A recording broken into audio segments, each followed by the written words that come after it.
പലപ്പോഴും കാത്തിരിപ്പുകൾ നമ്മളെ കുറച്ച് ടയേർഡാക്കുന്ന ഒന്നാണ്. എന്തെങ്കിലും കാര്യത്തിന് വേണ്ടി നിങ്ങൾ വെയിറ്റ് ചെയ്യുന്നെങ്കിൽ, കാത്തിരിക്കുന്നെങ്കിൽ, പല കാത്തിരിപ്പുകളും നമ്മളെ സന്തോഷിപ്പിക്കുന്നതല്ല. നമ്മൾ ഇങ്ങനെ വെയിറ്റ് ചെയ്യാണ് അതിനു വേണ്ടി.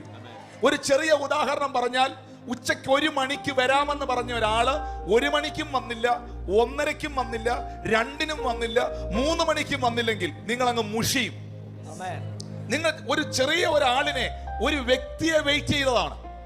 ആ വരേണ്ട ആള് പറഞ്ഞ സമയത്ത് വന്നില്ലെങ്കിൽ നമ്മൾ ആകുലപ്പെടാറുണ്ട്, ആശങ്കയിലാകാറുണ്ട്. ഞാൻ ഇങ്ങനൊരു വാക്ക് ഈ കൂട്ടത്തിന്റെ മേൽ പരിശുദ്ധാത്മ നിയോഗത്തിൽ ഇടുകയാണ്. മാനുഷികമായ ഒരു കാത്തിരിപ്പ്, മാനുഷികമായ ഒരു വെയിറ്റിംഗ് നിങ്ങളെ ടയേർഡാക്കും. നിങ്ങൾക്ക് ജോലി തരാമെന്ന് പറഞ്ഞ ആള് നാളെ വിളിക്കാൻ പറഞ്ഞു, മറ്റന്നാൾ വിളിക്കാൻ പറഞ്ഞു, 10-ാം തീയതി വരാൻ പറഞ്ഞു, 15-ാം തീയതി വരാൻ പറഞ്ഞു. ഇങ്ങനെയുള്ള ഈ നിങ്ങളുടെ കൊച്ചിന്റെ കല്യാണം നടക്കുന്നില്ല, ഒരു പ്രപ്പോസൽ വന്നു, അത് മാറിപ്പോയി, അടുത്ത പ്രപ്പോസൽ വന്നു, അത് നടന്നില്ല. നിങ്ങളിങ്ങനെ നിങ്ങളുടെ കുഞ്ഞിന്റെ വിവാഹത്തിന്റെ കാര്യത്തിൽ, ജോലിയുടെ കാര്യത്തിൽ, ശുശ്രൂഷയുടെ കാര്യത്തിൽ, പല കാര്യങ്ങൾ ഇങ്ങനെ വെയിറ്റ് ചെയ്യുമ്പോൾ സാധാരണ നിലയിൽ നിങ്ങൾ ടയേർഡാകാൻ സാധ്യതയുണ്ട്.